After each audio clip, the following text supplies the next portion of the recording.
This is a guide to what I believe to be the staple cards in Historic Brawl, meaning when you start building, these cards are the first to consider. Most decks will have a use for these, or they're just all around good.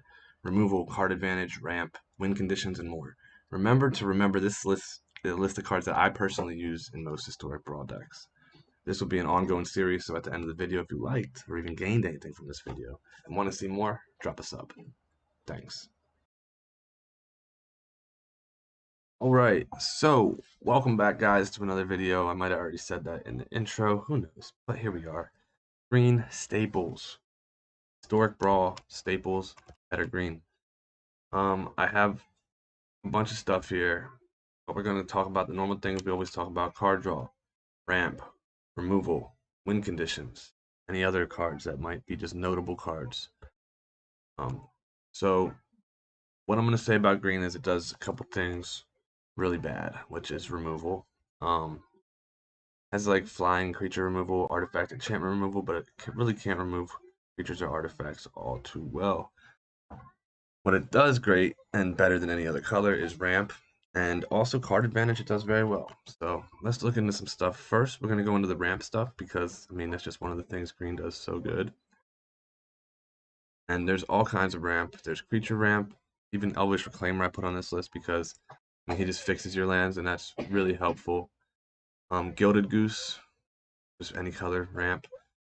Creature turn 1, like a land or elf, but any color, and you can create more food tokens. You can gain life off them. Gilded Goose is super good. Land or elf, just a staple. Incubation Druid, Lotus Cobra. These are just a bunch of cards that I would say things to look at first. Paradise Druid, Tangled Florahedron, just because it's a land. Cultivate, but even better, we got Elvish Rejuvenator, we got Harrow. Classic, and there's actually two playable versions of Harrow with different names. So you can use two Harrows in your Historic Brawl deck. Beanstalk Giant. Early game, he searches for a land. Later game, he becomes a creature. Good card. Just again, the recursion is really important. But then we got stuff like Shaya, Soul of the Wild, makes all your creatures forest, which in turn ramps you up, gives you a little more mana. Nisa makes all your forces tap for double, and Vorinclex makes all your lands tap for double. These are another couple ways to ramp later game and to get that big mana that green likes. And then we're gonna go to card advantage. But before that, also ramp Oracle Modiah. Gotta mention her, and she's also card advantage because she helps you dig those lands off the top of your deck so you can draw into other stuff. Help you find those lands that you need. So let's go over to the card advantage stuff. And green card advantage a little more subtle, but it is there. Stuff like Oracle Modiah, we have Realm Walker, Fauna Shaman, Augur of Autumn, Finale of Devastation, all things that are really good to just get some card advantage going. But then we have like Abundant Harvest, cards that look at the top cards and pick something out. Veil of Summer is just kind of like an anti-control card at the same time. So we can bring this over to here whenever we, where is it? Bring that over to here for later. Guys, Blessing, get some cards back. Card draw, Once Upon a Time. These are just like good card draws. And we got like Regrowth, get cards back from the graveyard. Guardian Project. Almost every green deck's going to run this because it's always going to trigger when you play a creature, draw a card. Toski, Bearer of Secrets, very good card. Gives all your creatures curiosity pretty much. Beast Whisperer, whenever you cast a creature, draw a card. Same as a Guardian Project, and it's a little easier to kill, but still sees a lot of play. Good card. Harmonize, simple, just draw 3 cards. You boost up your hand real quick. And then maybe the most played out of all these card advantage cards is the Great Henge. Just a super powerful card. You can get it out really early if you're playing big creatures. Adds mana, gains life, and on top of that draws cards, pumps up your creatures when they come in. It just does so much that green wants to do. Next, we're going to go to the anti-control and notable mentions. I'm going to skip over some of the removal. We'll get to that next. Allosaurus Shepherd can't be countered. Green spells you control can't be countered. This is an anti-control card, just like Destiny Spinner. Creatures and enchantment spells you control can't be countered. These are really good to have since you can't counter stuff yourself. You might as well turn off counter spells, unless you're running a color that does. But we're talking about monocolor green. green alone. If green's pairing with a lot of the other colors, it can't counter stuff. Green red, green black, green white. Outside of mana ties, we got Snakeskin Veil. Protect your commander. You want to protect your commander all the time. Having cards like Snakeskin Veil is super important. Veil of Summer. We already talked about this, but against the right decks, you can get some good anti-control stuff going.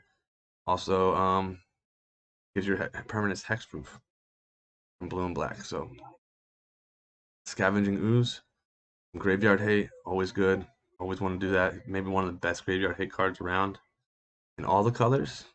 Verdant Command. This is just a new card that's super cool. I don't even know what the set that is that came from, but it's super cool card, powerful card. And Arasta of the Endless Web. Whenever an opponent casts an instant or sorcery, create a 1/2 green spider token. So good, it's going to trigger a lot. Now, before we get to the lands, we're going to go to our control cards. And there's not a lot of fight spells, but I mean, there are some. So, that's in the wrong pile. That's in the wrong. Wait, are all these in the wrong piles? All these are in the wrong piles. Okay, yeah, there's not a lot of good removal outside of enchantment and artifacts. Let's look at that stuff first. We got Mass Vandal. Creature enters, you can exile a creature from your graveyard. Also a shapeshifter, so we can synergize with a lot of things. Got Reclamation Stage. When it enters, destroy artifact or enchantment. There's a bunch of stuff like that. We got Gem Ranger. These are just some of the ones that I like to use. Then we got Return to Nature. Instant speed, destroy artifact or enchantment or exile a card from a graveyard. But Krosan Grip, split second, can't be countered. Destroy target artifact or enchantment. All these are good choices. Creeping Mold, one of my favorite cards. Destroy artifact, enchantment, or a land. Good to have that land option. And then Vivian Reed.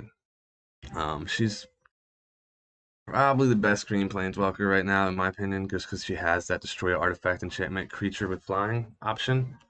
But on top of that, she digs for creatures and lands, and you could get an emblem that pumps everything up, gives you a little overrun effect. Now, outside of that, if you want to remove creatures, you're looking at fight spells. We got Voracious Hydra, we got Blizzard Brawl. There's a lot of them. They're all good. They'll all vary depending on what kind of commander you're using, on whether you want to use them or not. But these are the two that I typically want to use the most, so I put them on the list. Outside of that, Kenner's Transformation is a way to just answer a creature without having to kill it. Put this on a commander, shut it down, just like I've talked about in the white list. Talk about what bunch of cards. If you just shut that commander down and leave them on the board, they can't really do anything with them sometimes, and it's enough to give you the edge in the game. And then Primal Command. So many options. Choose two. One of the options, put target non-creature permanent on top of its owner's library. Weird effect for green, but really good. On top of that, you can also shuffle their graveyard into the library, your own graveyard into your library, search your library for a creature, put it in your hand, or gain 7 life. You get to choose 2 of those. So, great card in almost every deck. Now we're going to come to the lands. Again, I don't know why Forest made it, but Castle Garenbrig. Pretty simple. Turn 4 mana into 6 mana. Desert of the Indomitable. Cycling. The only reason. Forest. I mean, I guess Forest is a staple. You need it. Gingerbread Cabin. When it enters, you get a food as long as you have 3 forests. Colony Garden. I'll probably run this in every deck. Lair of the Hydra. Super good. And then Thriving Grove. The same reason. You get to fix your mana. And then Tranquil Thicket. But yeah, Lair of the Hydra, I don't have it yet, but I know this card's really good. I really want to get one. Manlands. But yo, thank you for watching this video, and I'll see you next time. Later on today or tomorrow. Tomorrow another video is going to come out where I'll be playing a green Historic Brawl deck. And it'll be an hour long where we do a whole bunch of matches. So check that out. Hit that like, subscribe, and share.